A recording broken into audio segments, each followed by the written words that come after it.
watching. Not a duck or gull in sight, he cried. Not even an albatross. What are you doing, Cromarty? Asked Ross. I'm bird watching. Trouble is, there are no birds to watch.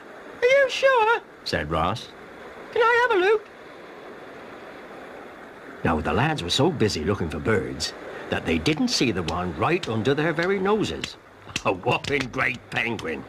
It waddled right past them into the lighthouse, knocking over Ross's bucket of water on its way.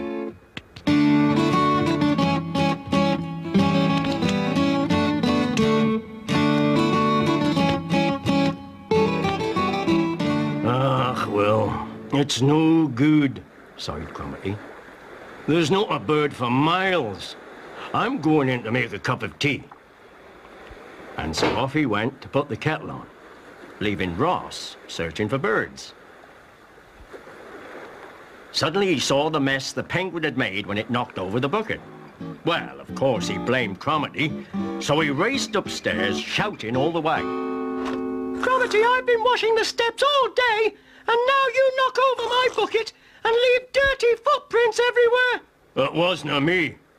I didn't knock over your bucket, Ross. You did. I didn't. You did. I didn't. You did. I didn't. Well, it certainly wasn't me. Snapped Ross. It must have been you. Well, the lads were so busy arguing, they hadn't noticed our new friend, the penguin, tucking into the jam tarts they'd made for tea. You did. I didn't. You did. I didn't. Oh, yes, you did.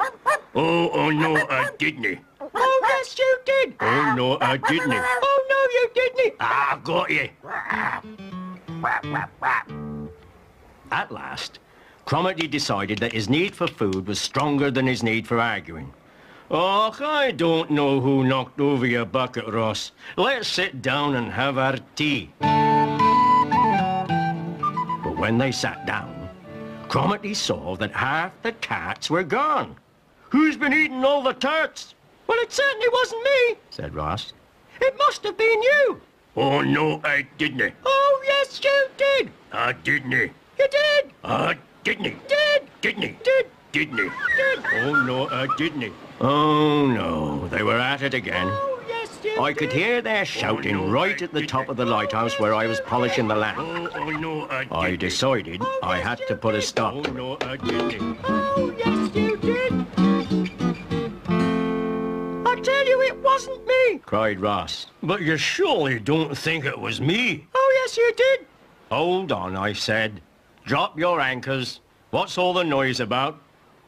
Well, firstly, Cromarty knocked over my bucket, and he left dirty footprints all over the place, And you ate the tarts we made for tea, and, I interrupted. What bird is black and white with dirty big great yellow feet, knocks over buckets, and is standing right behind you? Said Ross. Standing right behind us. Aye, that's a hard one, said Cromarty. Aye. Oh, we give up.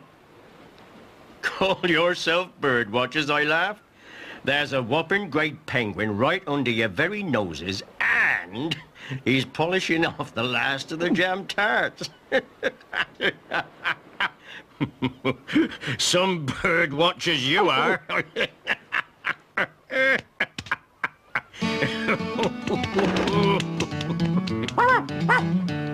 Oh, come with me to the rolling sea while the weather's calm and still, and we'll have some fun and laughter with the adventures of Portland Bill.